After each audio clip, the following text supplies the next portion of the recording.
some money on that. Company.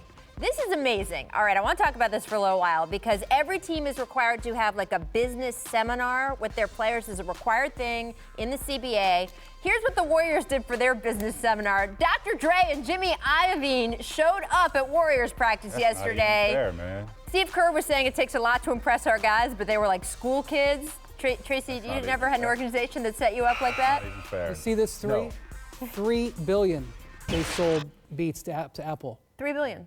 3 B's. And yet there. I do want to get into this a little bit because Johnny West in the Warriors organization is the one responsible for that visit. Give him a little props. And he made it happen because, of course, one of the Silicon Valley bigwigs at Apple, who's a huge Warriors fan, helped them facilitate. And it got me thinking last night, y'all remember 2 years ago, people laugh when Joe Lacob told the New York Times Golden State was, quote, light years ahead of probably every other team. And was like, all right, guys, slow your roll, that kind of thing.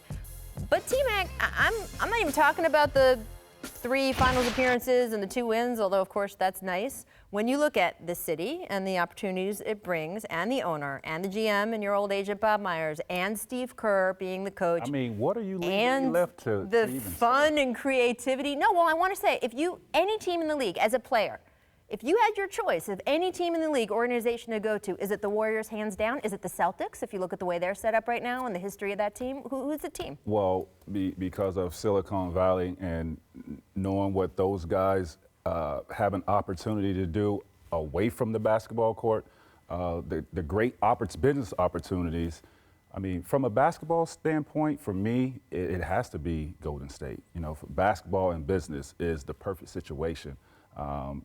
Who those guys are able to establish a relationship with, to network, all these tech business, ventures they get to be a part of. So, yeah, and plus they win basketball games.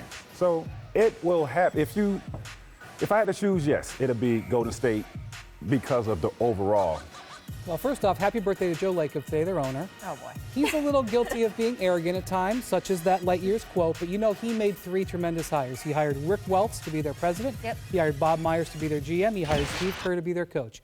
Those are 3 fantastic hires that, combined with the fortune of already Steph Curry and Klay Thompson being there, and the fortune of the cap spike allowing them to sign Kevin Durant, created a masterpiece organization. I'm not even talking about on the court. I mean, I was even thinking, like, are the Warriors the best team to play for as a professional athlete across sports? Like, if you're a football player, you want to play for the Patriots, right? But they're not bringing Jimmy Iovine and Dr. Dre to practice. And is it that fun playing for Bill Belichick? Because of the tech world, but if you in terms of just basketball, San Antonio Spurs. I mean, they've been. I don't know about that, Tracy, because I think unlike championship teams that I've been around, like the Heat and the Cavs, these guys have fun. They win and they have fun. There's a value in that. I think that's an underrated thing, and that when you're trying to build a dynasty over time, that even little. There's not a lot of seems like a smiles in little San stupid Antonio. story. They brought some fun guys to practice, but it breaks up the year in a way that for players, I think, makes a difference. I don't know.